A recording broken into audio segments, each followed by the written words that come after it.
Welcome to the live streaming of Anchor of Hope. My name is Dr. Esther Park, a child, adolescent, and adult psychiatrist. Thank you for joining us this Saturday morning. Anchor of Hope is the name of this gathering for anyone interested in improving all of our well-being by incorporating the message of God's love and power. These are live streamed on the second and fourth Saturdays of the month, and they can be accessed again on our YouTube channel named Oak Health Foundation, Anchor of Hope.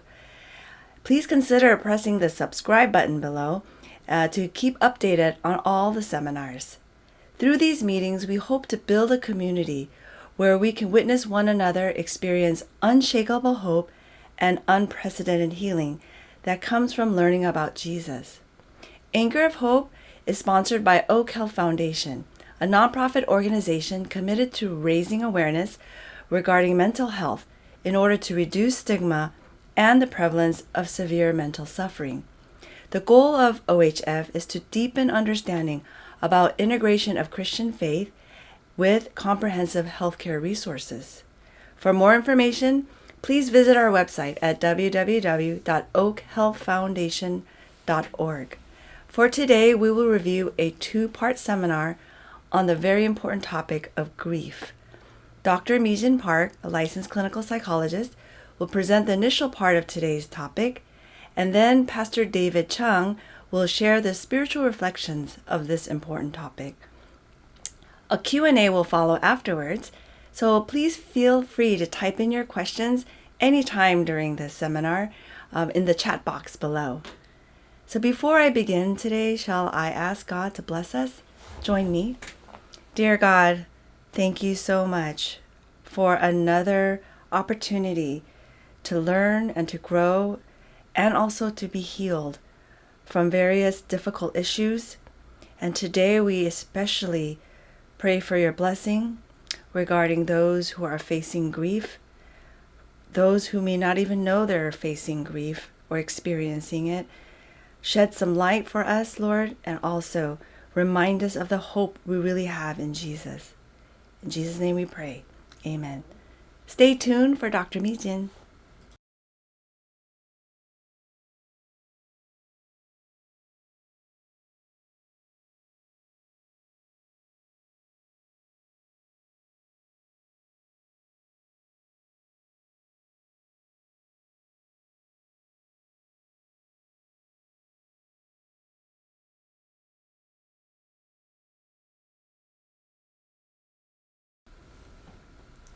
Good morning.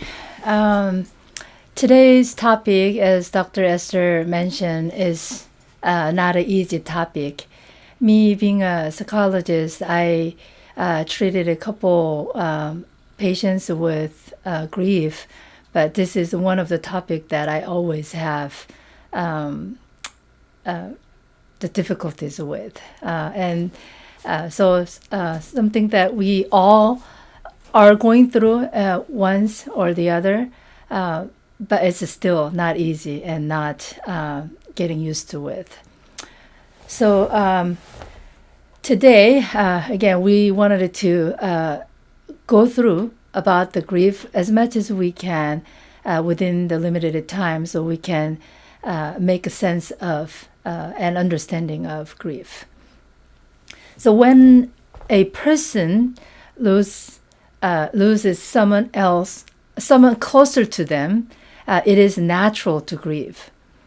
It is expected that someone will grieve after the loss of a parent, sibling, or partner, child, or best friend. But those are not the only losses that lead to grief.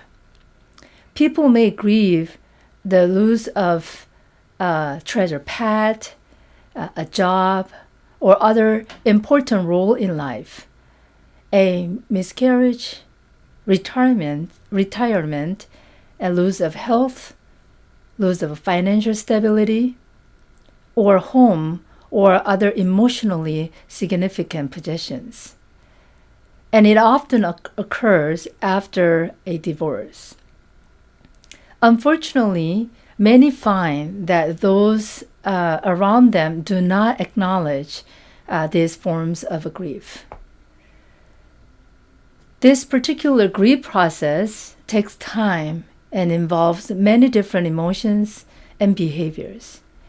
For some people, grief is a short term, as known as acute grief, although the pain may return unexpectedly at a later time.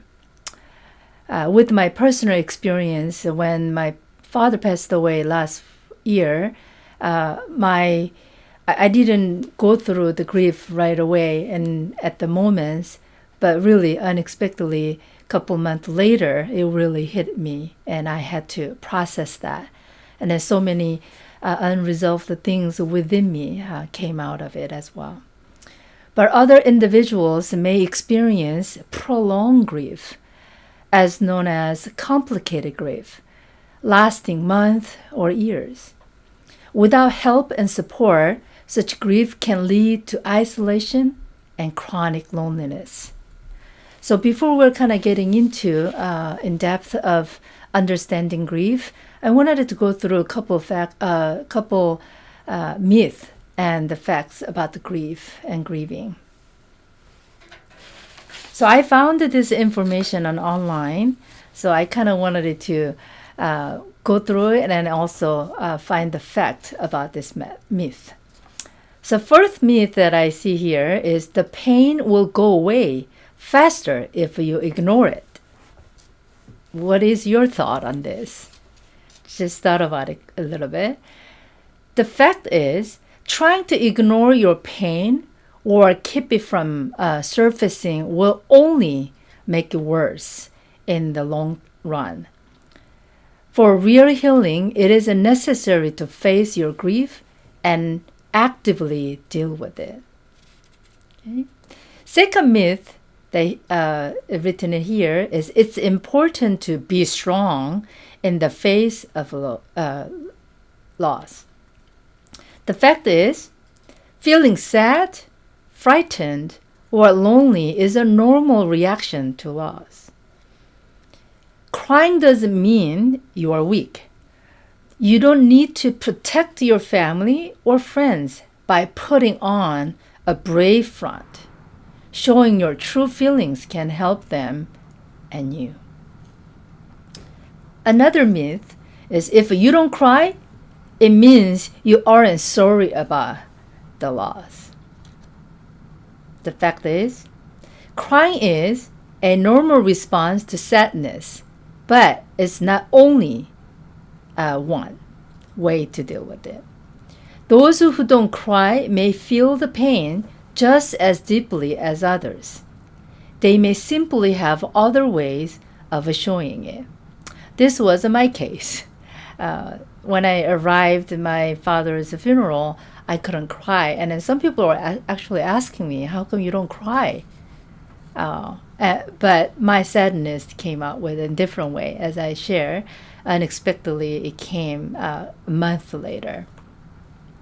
Another myth is that grieving should last about a year. It's a specific timeline. What is your thought? The fact is, there is no specific time frame for grieving. How long it takes different from person to person. Another myth is that moving on with your life means forgetting about your loss. The fact is, moving on means you've accepted your loss, but that's not the same as a forgetting. You can move on with your life and keep the memory of someone or something you lost as an important part of you. In fact, as we move through life, these memories can become more and more integral to defining the people who we are.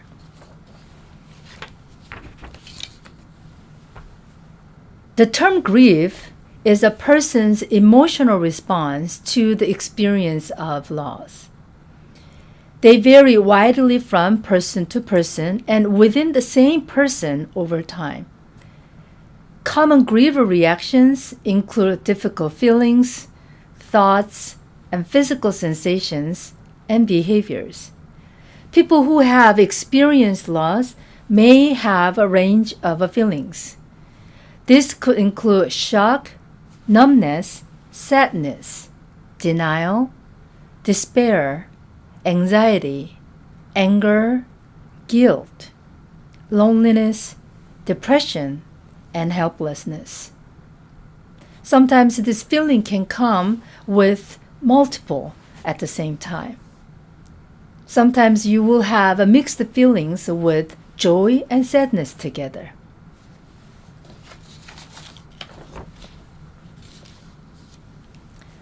Common thought patterns include disbelief, confusions, and difficulty concentrating in an attention. Our physical sensation also can exhibit it about our grief. Grief can cause physical sensations.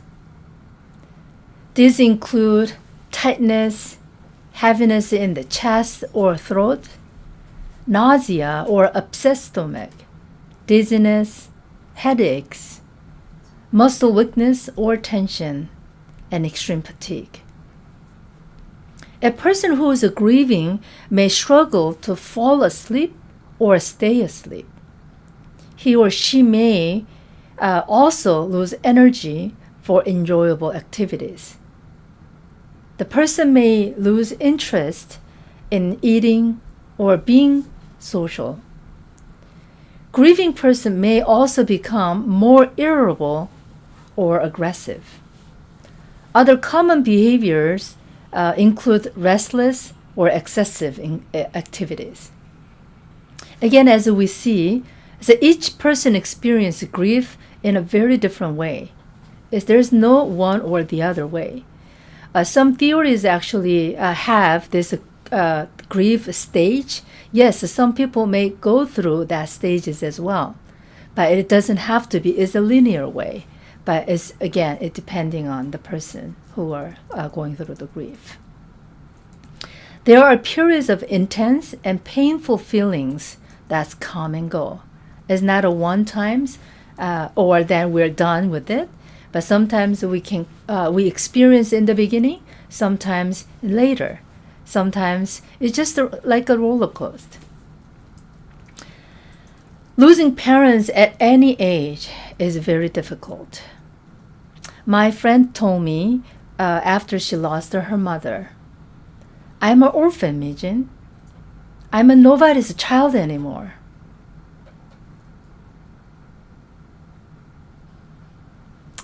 Parents continue to be a part of us. Sometimes we hear their loving and encouraging words.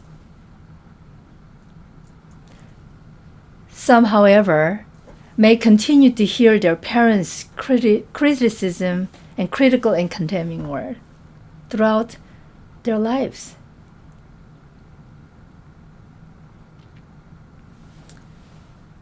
No parents is prepared for a child's death.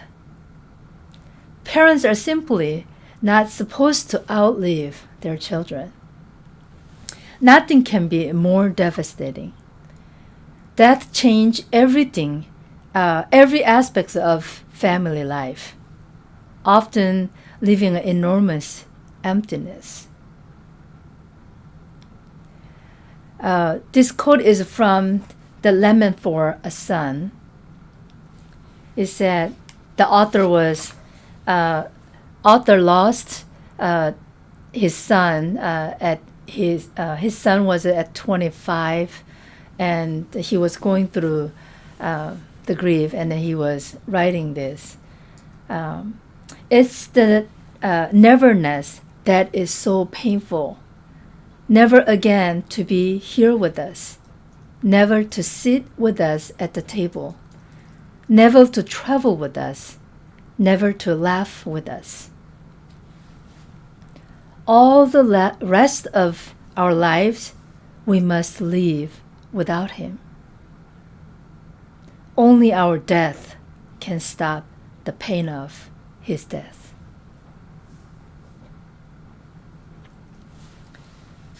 Some people expect that grief should be resolved over a specific time.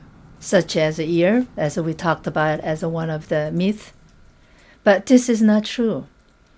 The initial severe and intense grief you feel will not be continuous. Periods of intense grief often come and go, vary 18 months or longer. Over time, your grief may come in waves that are gradually less intense and less frequent. But you will likely always have some feelings of sadness and loss. Especially during this pandemic. Grief is compounded by the restrictions imposed by what's going on during this pandemic. Not being able to be with the loved one who is ill, dying miles away, or even on the other side of the glass enclosure. The inability to comfort, to hold someone's hand is terrible. Sometimes when patients are coming and sharing about their grief, I find myself have a hard time to find the word to comfort them. It is very challenging. It's very difficult to understand. And even just putting yourself in somebody's shoes is not easy. Even if you went through your own griefs, it will be very hard to understand, even sometimes comfort your loved one who lost their loved ones. Because their grief may be different from ours. Because of this, the pain of a grief can often cause you to want to withdraw from others. But having the face-to-face support of other people is vital to healing from loss. Even if you are not comfortable talking about your feelings under normal circumstances, it's important to express them when you are grieving. That doesn't mean that every time you interact with your friends and family, you needed to talk about your loss.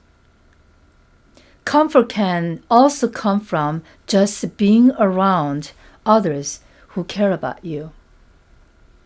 The key is not to isolate yourself.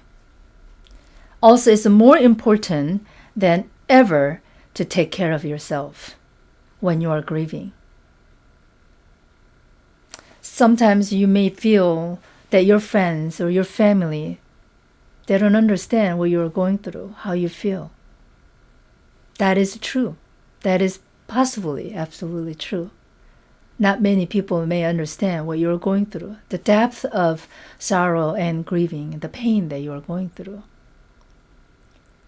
But one thing that I know, that during my grieving process, I recognize more and more that I have people who also care about me, that they wanted to be with me.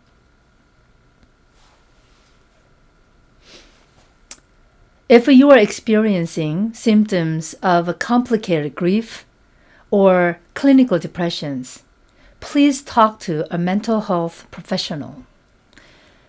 Untreated grief, complicated grief especially, and depression can lead to significant emotional damage, life-threatening health problems, and even suicide. But treatment can help you get better. I kind of wanted to end it with C.S. Lewis' quote from A Grief Observed. He said about the grief, "I thought I could describe a state, make a map of sorrow. Sorrow, however, turns out to be not a state, but a process." I wanted to invite Pastor David now so that we can understand how to make sense and understand of grief through the lens of the gospel.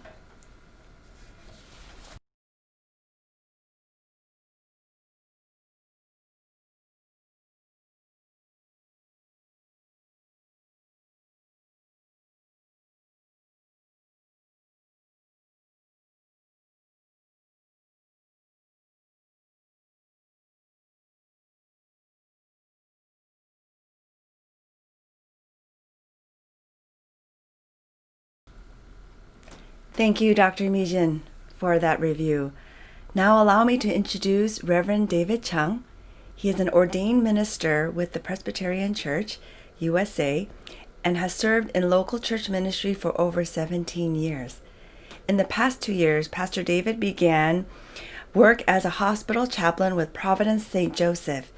During this pandemic season, he spends his time taking care of his wife and son, his parents, and his in-laws while leading virtual Bible studies and counseling sessions.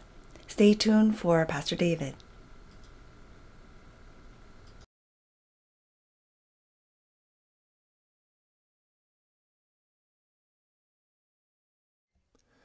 Hello, my name is David Chung. I'm an ordained minister within the Presbyterian Church, and also in the most recent years have been working as a chaplain. When I was asked to speak on the subject matter of how do I make sense of grief, how does anyone actually make sense of grief, even though it's one of the most common experiences that humans will encounter, every time someone experiences grief, it's not common at all. It's unique, it's relative. We experience grief in so many different ways, and it's different every incident, every event. And grief under COVID, I feel, has really brought to fore some other ways to look at it, to understand it, that we haven't had to because of just sheer scale. And I'm talking about loss of jobs, loss of identity, loss of hope, aspirations, loss of time, and, of course, loss of loved ones. So when we're trying to understand grief, even though it's so basic and core to what we as human beings experience, it's still actually quite a profound mystery. I'm very blessed and fortunate to be a Christian. And in my faith tradition, there's a lot that the Bible, our Holy Scripture, and my faith in God and God's Son, Jesus Christ, tells me that helps me understand grief and helps me to process it. So in my talk with you today, I'll be expanding just a couple of more thoughts on grief and then sharing two stories from the Bible related to grief. One of Jephthah, who was a judge of Israel, and that just essentially meant he was a ruler of Israel for a time. And then of Jesus Christ and his encounter and experience with grief. And finally, the third aspect of how do I process grief as a Christian? What are the steps, if there are any steps that make sense, to move forward? I think COVID has really sharpened, I think, our focus on this matter because of the sheer amount of what's happening. And it kind of like builds up like almost this burden that we carry around on our backs and like moral distress. And we don't know when or how to unload it. My late mentor, William Markison, he was a great man, wise, a devout Christian, a devout husband and father, one of the wisest men I knew. When his wife passed away, I remember that he was sharing with me, he didn't cry. He didn't shed a single tear. There were days, weeks, months that went by, and he felt so guilty, not understanding why the tears weren't coming. And then one day, as we were sitting to our normal weekly breakfast, he began to cry, just the first few drops, and then he began to heave and to weep, and he grieved, and he grieved. And we spent that morning in this little bubble of silence as people went back and forth as he grieved.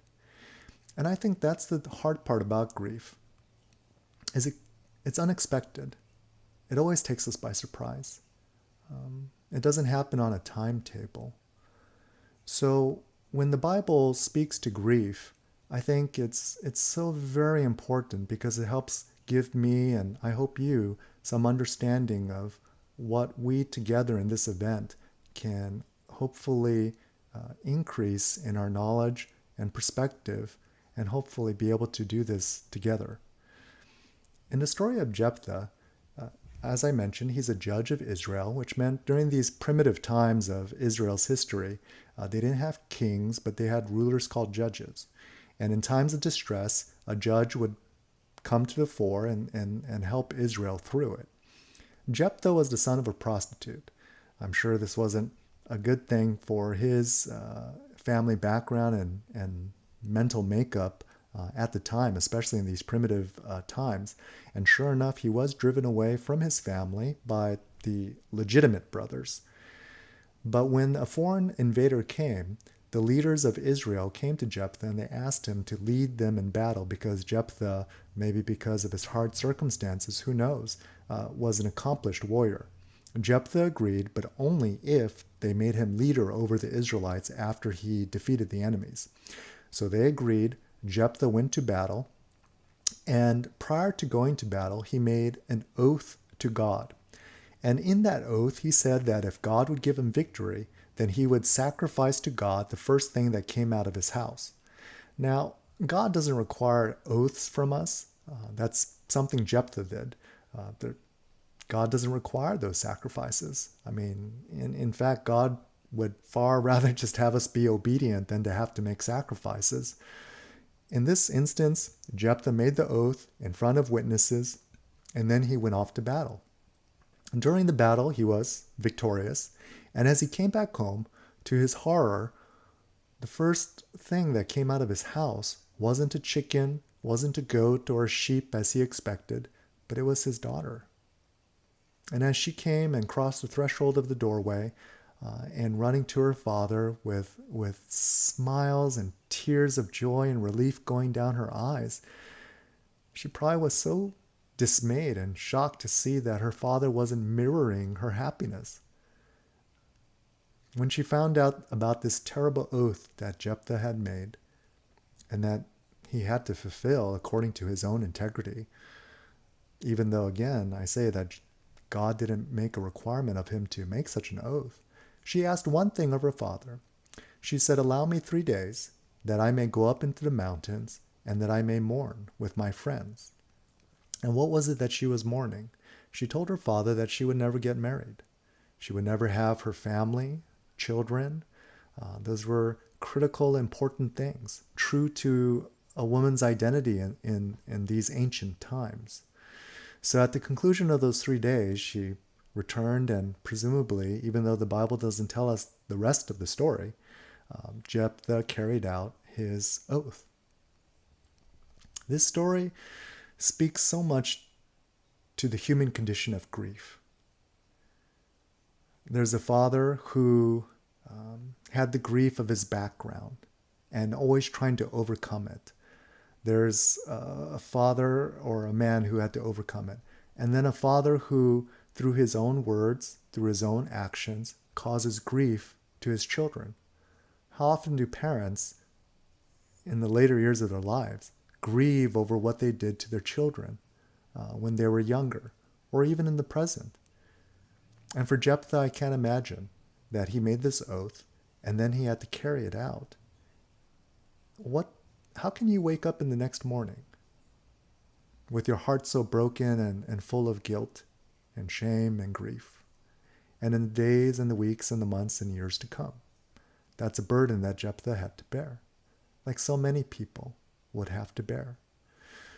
For Jephthah's daughter, I'm very certain she didn't wake up that morning thinking that the joyous return of her father, the answer to all of her prayers said throughout the night, that, "Oh God, would you protect my father in battle," would in fact be her death sentence. So she mourned.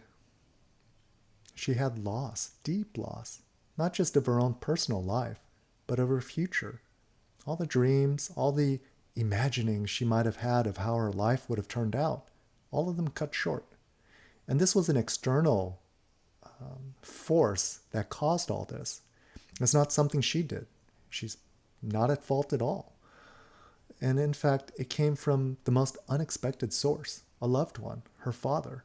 That makes it, I don't know if it makes it worse, but it's terrible. And I think for We as human beings, even though this is a story in the Bible with a lot of different facets of encountering grief, we don't have to look far. It could be just the cubicle over. A cousin, a family member, a friend of a friend. The news stories we see, that we see the same stories of grief and loss and suffering being played out over and over again. So how does the Bible respond to it? How does my faith tradition speak to me, especially when I'm sitting bedside with a family around someone who's too young to leave this earth, like Jephthah's daughter? The Bible also has within it two accounts. One is both of them related to Jesus Christ that I think really show and demonstrate how God responds to the very real condition of human grief. In the first story I'd like to share with you, and if you want Bible verses on all of these, I'm sure they can be provided very, very quickly and accurately. In the first story that Jesus, he has three friends, Mary, Martha, and Lazarus, siblings. It just so happens that Lazarus comes down with an illness, the Bible doesn't say, and he passes away within a few days. Jesus, when he first hears about this, he doesn't immediately respond. He doesn't go to their village. Instead, once word comes that Lazarus has passed, then Jesus goes to that village. And when he goes, he encounters Mary and Martha, and he sees all the people of the village, and they are weeping. They're heartbroken. Tragedy unlooked for has struck their family. And in their weeping and sorrow, they come to Jesus. And Jesus, the Son of God, he wept. He weeps. He sees their sorrow, and he too feels sorrow in his own heart for the human condition, our fragility, the weakness that brings even the most strong person down, the loss of loved ones, the loss of relationship. It's like you're pulling the threads out of a rug, a tapestry. And as those threads disappear, you look at that tapestry and it's just not the same. There's gaps, there's holes that we can see through. And it's disturbing. It's hurtful. And it doesn't go away. You can't just put in a new thread right away. So Jesus wept. Now, many pastors and many Christians will often use this story to show God's empathy with us in our human condition. But there's another story, another account in the Bible that I like to share that I think speaks even more to God's concern for us. One of the things that I think is very important in the grief process, people rally around. When you know someone's about to pass away, friends come, provide food, those kind of things. Family gathers, people fly in from out of town. You rally around and you support those most immediately affected. A spouse, a son, a daughter, children, a brother or sister. And then when the event happens, and you have the loss of a loved one. Then there's the funeral, the arrangements, all, I suppose, the ways in which we honor and remember and celebrate the loved one who has now passed on. But the part that I think is most hard is in the weeks and the months and even the years afterwards. Who's there for the people who are most grieving in the aftermath? The friends go on with their lives. Their children become forefront again. Jobs, deadlines. The people who have flown in have flown out. Their lives start returning back to normal. But what about my life? There's still a vast gaping hole. There's an empty spot in the bed. There's a room that no longer has someone in it. What do I do in the aftermath? I need long-term care, long-term grief support, not just in the immediate aftermath. So when Jesus was being crucified, for those of you unfamiliar, Jesus was being executed by the Roman Empire, and this was part of God's plan for redeeming humankind. Humans were weak, were wicked. There are things that we do to one another that are unspeakable. And God decided, in God's love for us, to redeem us, to save us. But it still requires payment. And in this case, God offered God's own Son as payment for humankind's sins, that we might have reconciliation with God. But there's a moment of human interaction that highlights to me how much God is concerned about our day-to-day lives, especially in the context of grief. His mother, Jesus' mother, is at the foot of the cross looking up at seeing her son being executed in one of the most horrific ways possible. When you are crucified, this Roman execution device being hung on a cross, your lungs fill with water, your breaths come short, and always this sense of not being able to take a full breath until eventually one suffocates, one dies. As Jesus was struggling to draw his breath, he looked at his mother, and there was also one of his followers, one of his closest followers next to him. He said to his mother, "Woman, this is your son." And he said to his follower, "My disciple, this is your mother."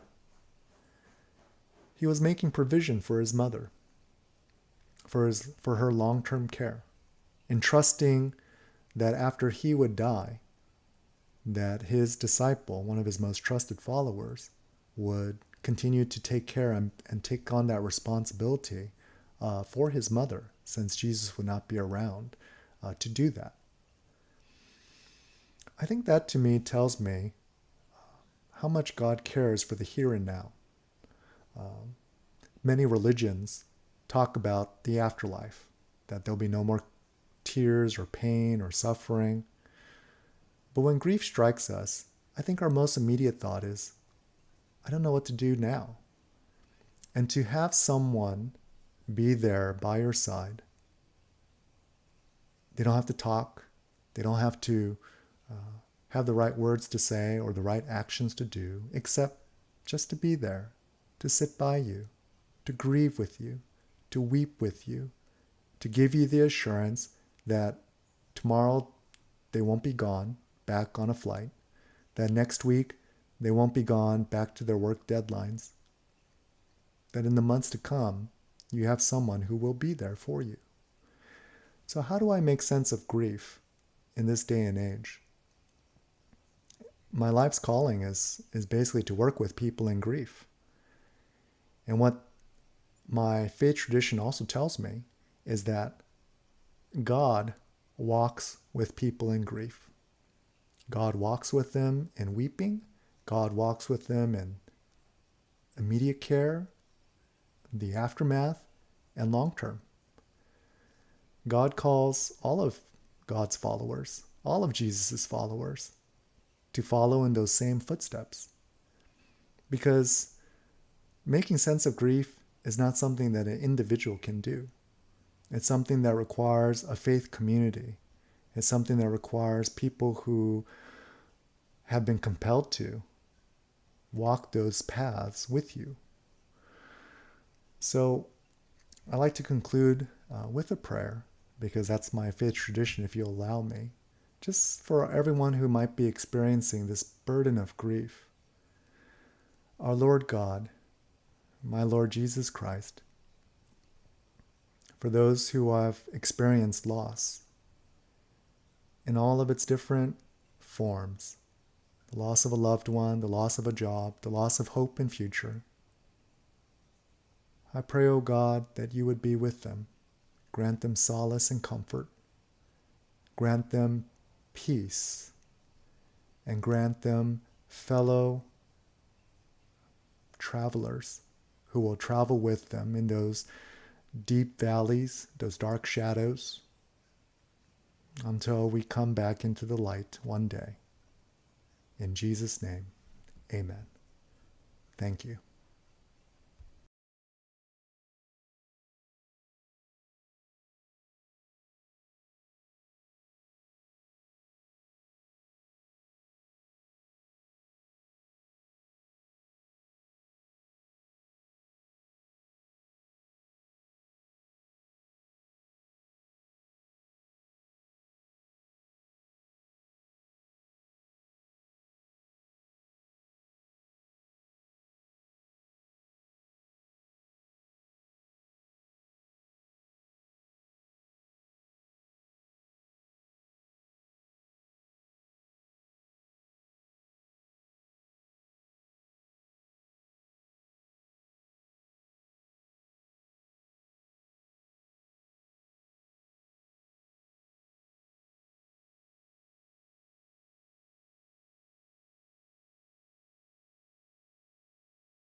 All right.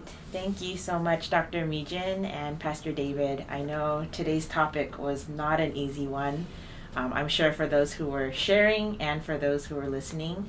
But so yes, even more so, thank you so much for sharing that. So again, I wanted to encourage anyone who is watching, and even if you're watching this after the live stream has ended, if you have any questions in regards to this topic of grief, totally encourage you to add it, because we can always review your questions at our next Anchor of Hope. And so please don't be shy.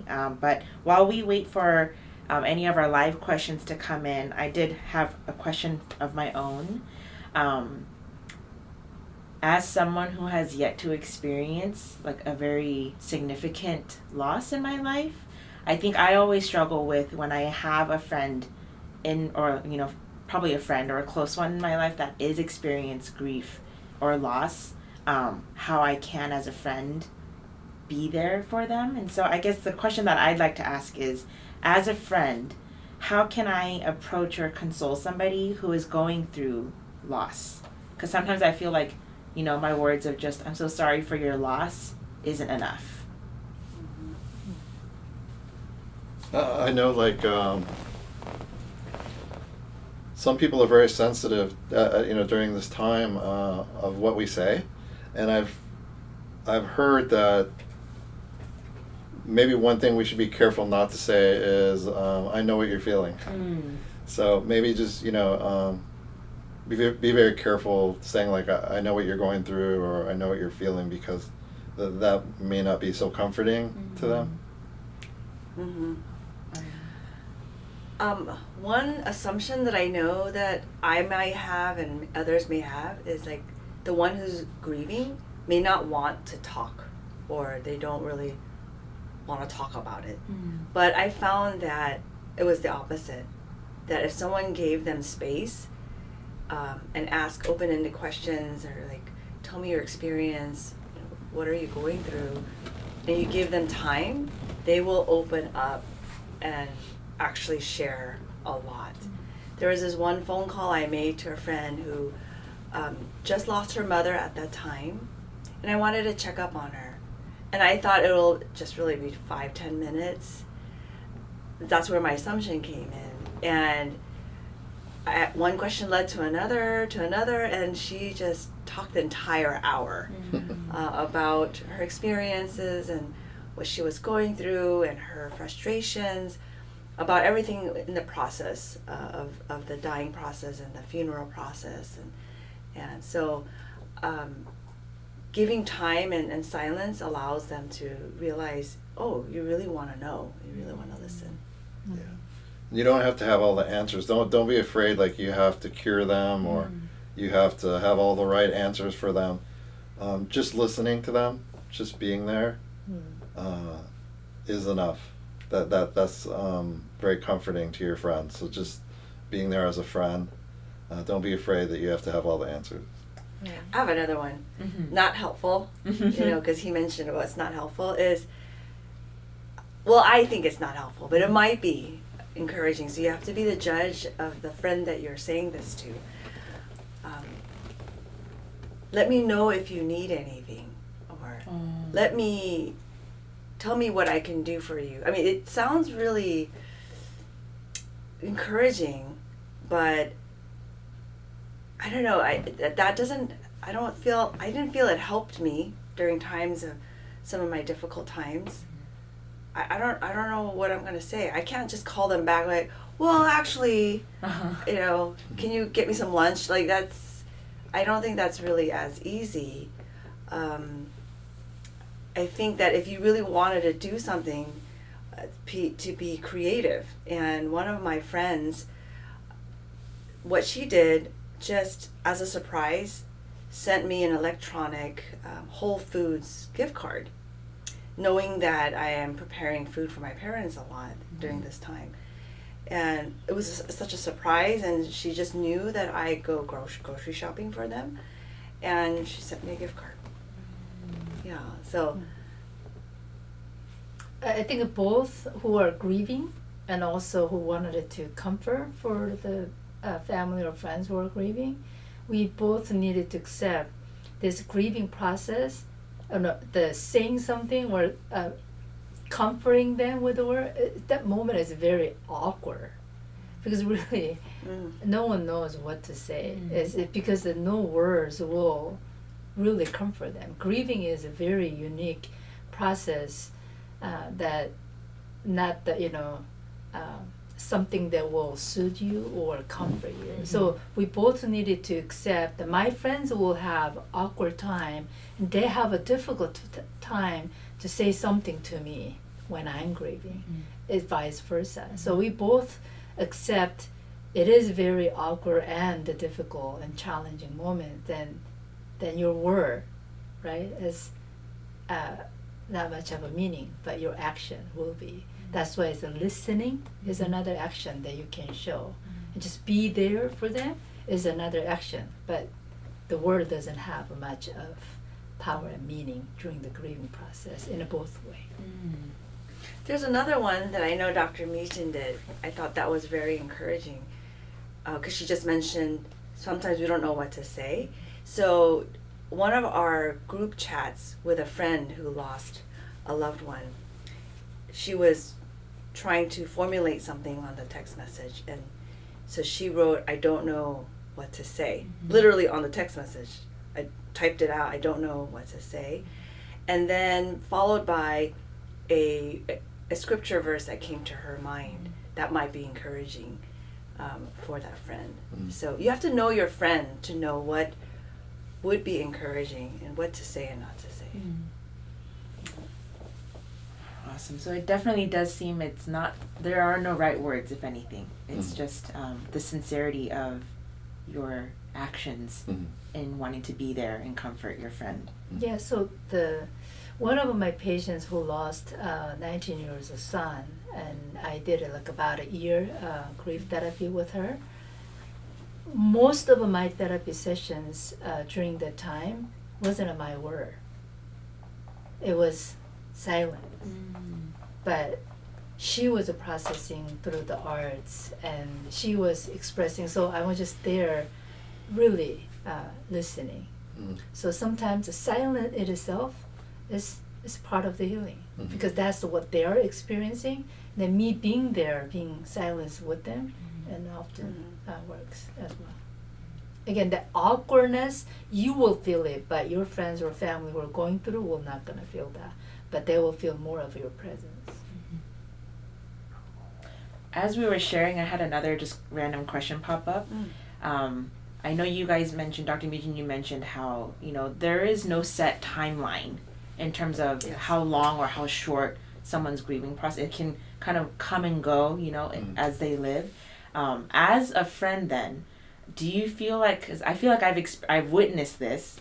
Do you feel like sometimes those who are grieving would appreciate their close, their friends or family to, like, kind of help them move on, like to just act as if things are back to normal? Would that be like an appropriate thing that a friend can do? Or would that also just kind of be a case by case based on the one who is grieving?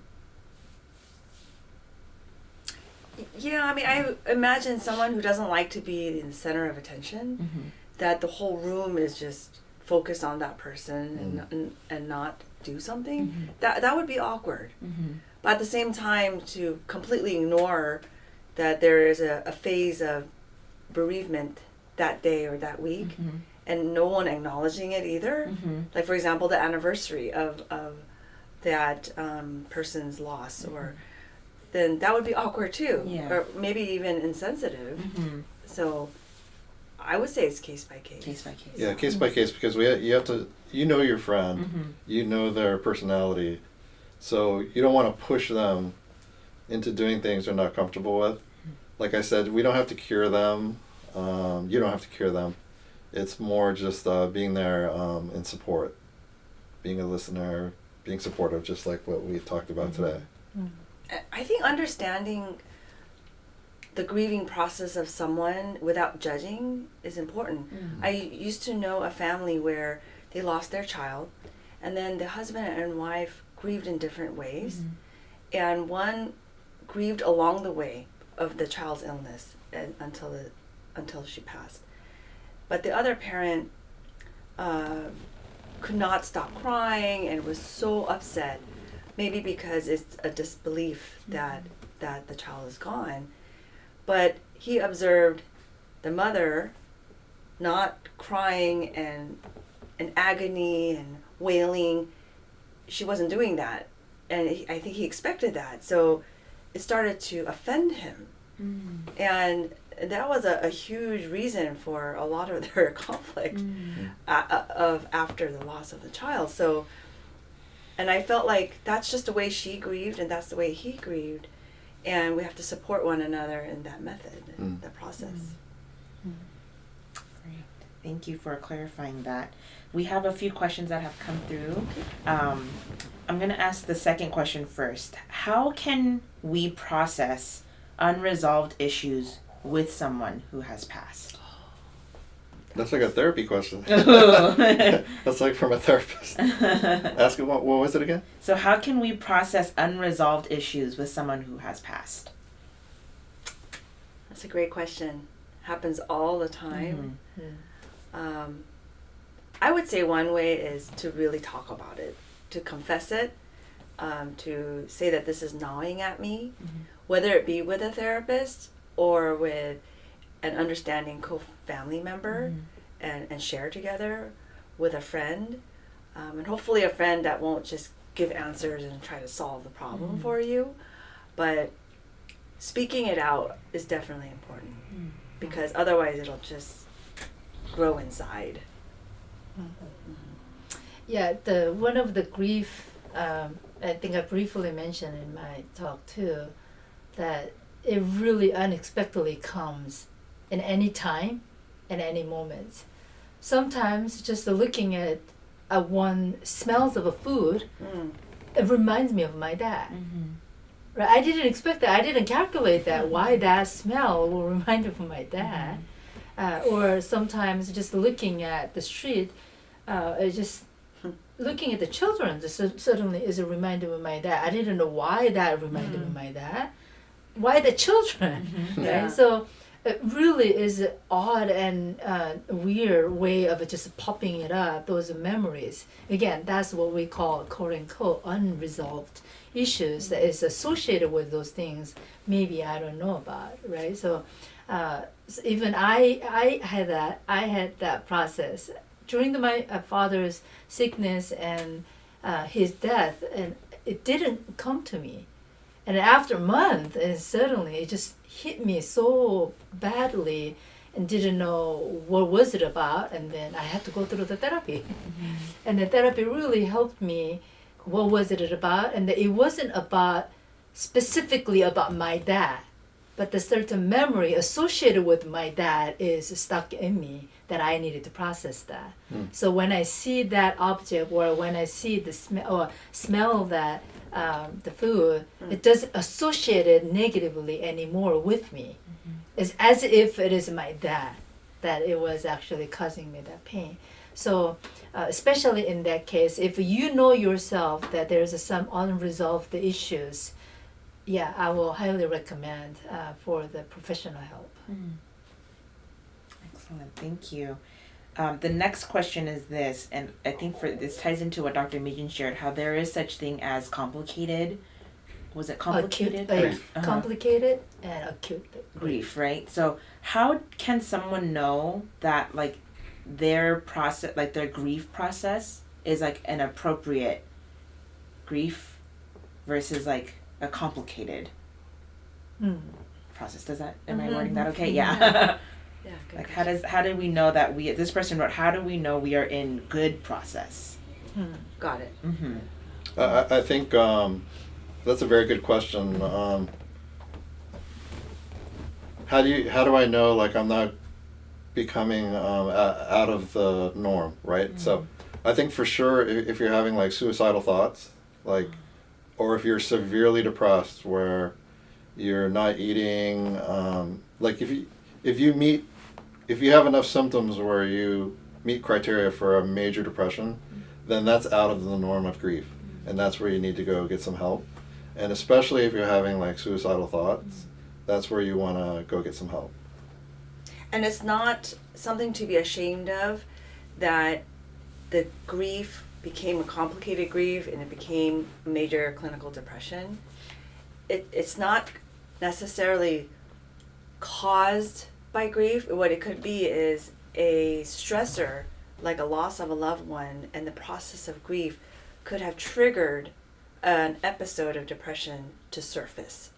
So a lot of people judge themselves that I should get over this. It's just, it's just grieving. It's just I have to get over it.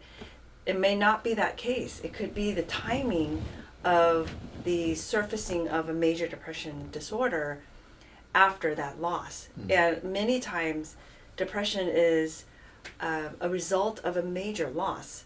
Not that it's caused by that loss, but it could result out of that. So Dr. Stu was talking about function, right? If month after month after month you cannot function, you can't go back to work, you're losing connections with other people, you lose ability to take care of yourselves, like bathing and eating, and then that is very complicated. That is not a healthy, normal reaction. Anything else you wanted to add? No, I think they mentioned it pretty accurately. Great. I hope that helped answer that question, the person who posted that. I guess we have room for one more question. Sure. Another question that maybe we can ask is, say, I'm going to speak in the perspective of someone who is grieving, and they might think this: if I can't stop crying all the time, is there something wrong with me? I don't think so. I think maybe that would be a case of timing, right, Dr. Mejan? Like complicated grief versus like uncomplicated grief. If it's a year after the event, then that might be more of a complicated grief where it's abnormal, crying all the time. But what do you guys think? Yeah, I would say like many people are reminded at bedtime when they're going to sleep. Their mind is shutting down from their daily activities, and they cry themselves asleep, and that's normal. But like you said, Dr. Steve, like crying about everything, like you use that pen and it reminds you of the one you lost, and then you walk into that corner and it reminds you, and you're just crying every other 10 minutes and just bawling constantly. Now that's a little bit excessive, right? Like you can't function then. And so that might be a sign something else is going on. if every single item reminds you and causes that hypervigilance of that loss. So I'm talking extreme, right? Like Yeah. that's kind of like the extreme reaction of crying, but other reminders like a song or a movie or anniversaries, you know, that's normal if you're crying. Yeah, especially like, you know, if it's in the first month. Absolutely. If it's within the first month of you losing a loved one, then that's normal. You know, that's okay. It's not excessive. You know, but maybe a year after, you know, if it's been Right. going on for a year, then that might Like day after day after day. Yeah. Right. As we talked about, right? So, crying is a response to your sadness. Is a response to the what you were feeling it, but like both of them are sharing in the beginning of it, right? And then my friend even one day when I visited her, she was watching one of the drama, and then suddenly that reminded her of her mother, and then she was just sobbing while she was talking.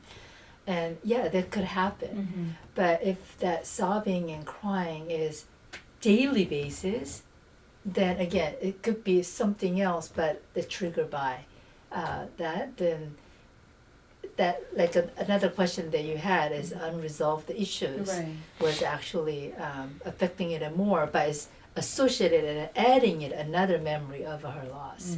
So I think that's the sign that maybe that person can be benefited when she or he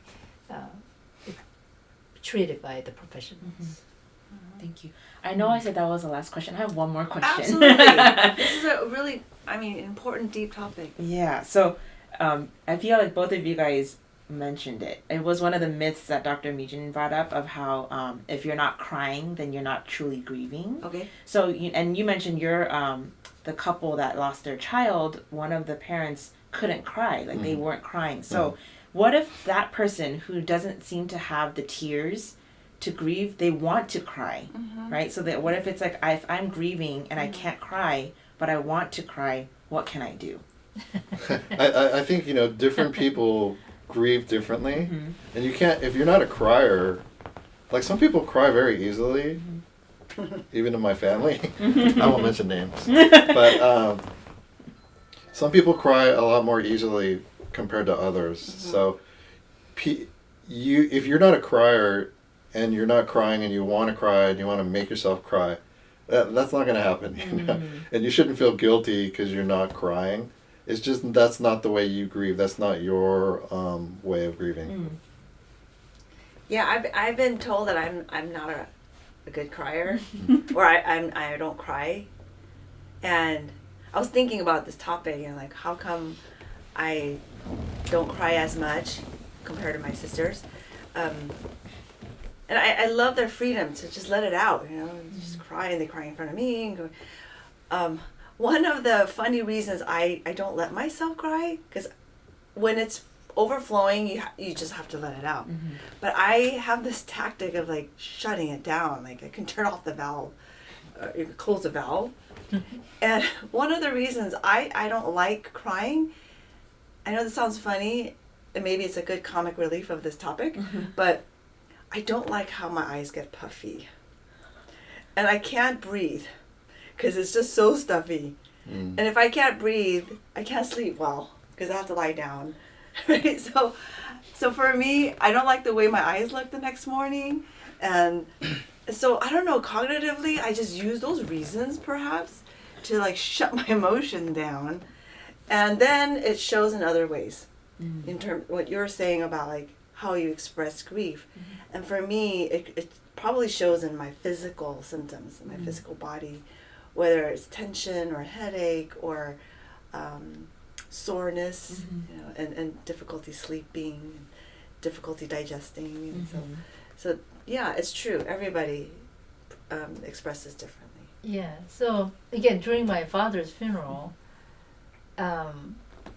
my brother and then even my mom came to me one day and said, "How come you don't cry?" So it didn't hit you much, or it didn't matter too much. It's my brother actually judging me a lot during that time. Yeah. And then, how come you don't cry? Dad died. And I said, okay, right? But I think there's a moment that I wanted it to cry. But I want to show them, especially the grave, bearing the process. I wanted to show them I'm crying too. But it doesn't come out. I really wanted it to cry, especially on that day. Yeah. It didn't come out. And then I was even surprised at myself that why I can't cry. Because, people who know me, I cry well too. I'm easily cry, but it didn't come out. But interestingly, during the funeral, my physical symptoms, something that I didn't allow me to cry because I have to sharp my mind because all my family lost it. They really lost it and crying so much. Somebody has to be sharp. So I took that role and then be sharp and take care of all the logistic stuff. And then my body couldn't handle that. And then during the time, I had symptoms of acid reflux, and I'm still struggling since then. That physically I couldn't hold myself. And then when I left Korea and coming here, and then something was a relief, I guess. And then again, the different things came up, and then I went to the therapy, and I was bawling crazy that I couldn't even expect myself that I would cry that much. So for the whoever asking that question, yes, you wanted it to cry, and then you may not cry at certain moments, but that doesn't mean that you are not processing grief correctly or not, or you're not sad compared to other people or not.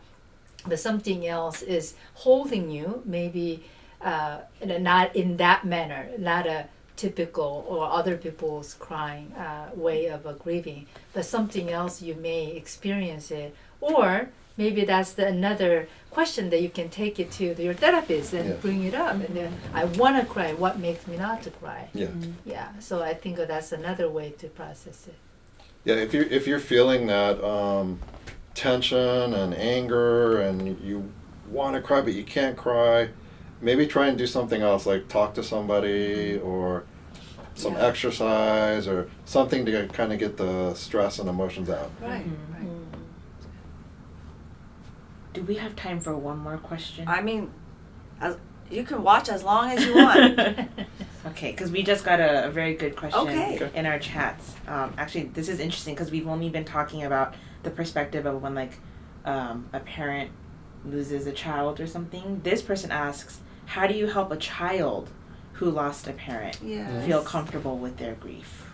It depends on the age, of course. I'm not sure what they meant by child. Like under 12s, maybe things like that. How do you help a child? Yeah, that's very hard. This is one of those, I don't know what to say. The question was, how do you help a child who lost a parent feel comfortable with their grief? Feel comfortable with their grief. Okay. I mean, one thing I would share, if the child gave me the opportunity to talk with them, is it's not wrong to be mad. It's not wrong to be sad. It's not wrong to feel anything that's negative. If the child is feeling negatively, and also validate this is a sad event, that this is bad. I wish it didn't happen.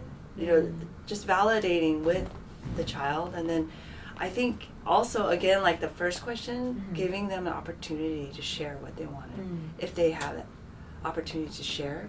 And sometimes a child can't do it verbally, so during playtime, they can express it, or drawing together,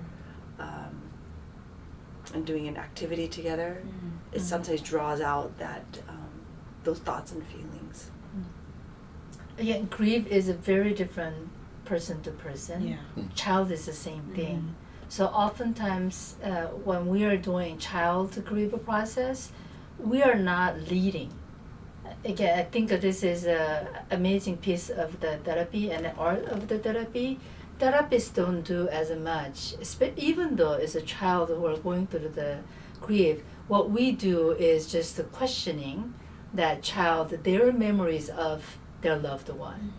Recently, one of my patients lost a grandmother, and then very, very close grandmother. And then when we are talking about it, she was just sharing with me about all the fond memories that she had about the grandmother, and that while she was processing it, she was moment of anger, that it was just, yeah, because I'm angry because of this and because of that. And then at the end, and then we discovered that she was a believer. She's only 13, but she's a believer. And then now I'm happy that my grandmother is in heaven with my grandpa. She doesn't have no more pain, right? So I didn't do anything, but I just being there and asking the questions about her memories and her thoughts about all this death and griefs and sicknesses. And my child, only 13, but she processed it with her own, that and concluded with the smile that I am glad that my grandma is with my grandpa in heaven. So again, even with the children, they have their concepts of death, their concepts of loss. So we kind of needed to hear them more, that we tell them, or we make the comfort for them in that process. Giving them the room, right? Yeah, to process it. And then maybe the parent who's left can comfort the child, like, hey, you know, I'm going to be here for you. You know, mom or dad's not, or grandma or mom or dad's not here anymore, but I'm going to be here. I'm healthy. I'm here for you. I love you. Okay. Yeah. There actually is one more follow-up question, but I know for the sake of time, everyone is okay? Yeah, We're okay? the viewer can turn it off whenever Okay, they want. and you guys can fast forward, Yeah, rewind, exactly. rewatch, whatever you Yeah. want. Okay, it's the same person who asked this question. He has a follow-up question saying, how do you help an adult Yes. who never processed their grief as a child come to terms, Oh yeah. you know, with the loss from their childhood? I think like Dr. Mejan said, I like what Dr. Mejan said. You talk about the memories. What did you love about the time? You know, Or that you not had? love. Uh-huh.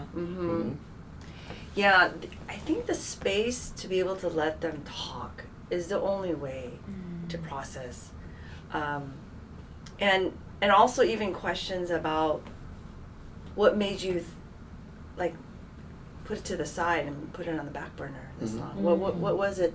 What do you think? Just keep on saying, what do you think was the reason, or what are your thoughts about that? You know, do you have guilt issues? What about that? Whereas a lot of people are very, very quick to say, don't feel guilty. You know, don't be so sad. Or don't, like, telling them what to feel or telling them what to do. So yeah, that's not really listening. It's telling them what to do. Right. Yeah. Yeah, especially someone who had the traumatic experience or the grief in childhood and becoming an adult. One thing that what we needed to understand also is our brain and our body store that memory in a very deep inner parts of us.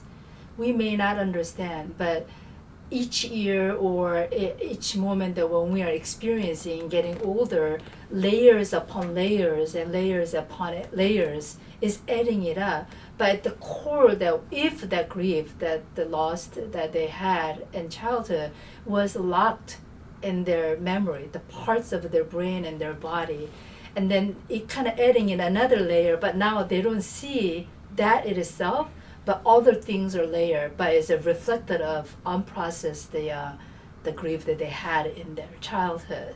So that question is very, very important, especially someone who is adult had unprocessed grief during their childhood. They may have other difficulties right now, but they may not know how they are associated with their childhood grief. So again, this is the very important question. Whoever asked that question, I think will be benefited when you seek for the professional help, and that what is actually the adding it up or holding in you in your memory that is unprocessed. That does bring us to, that was our last question. So Okay. thank you everyone for participating today. And join us for the final Anchor of Hope live streaming of this year. We will have that one on November 14th, and it will be on another topic of importance on loneliness. And so, and if you know anyone who could benefit from that, to forward them the information to join us 10:30 a.m. on November 14th. Thank you. Bye, everybody. Bye. Bye.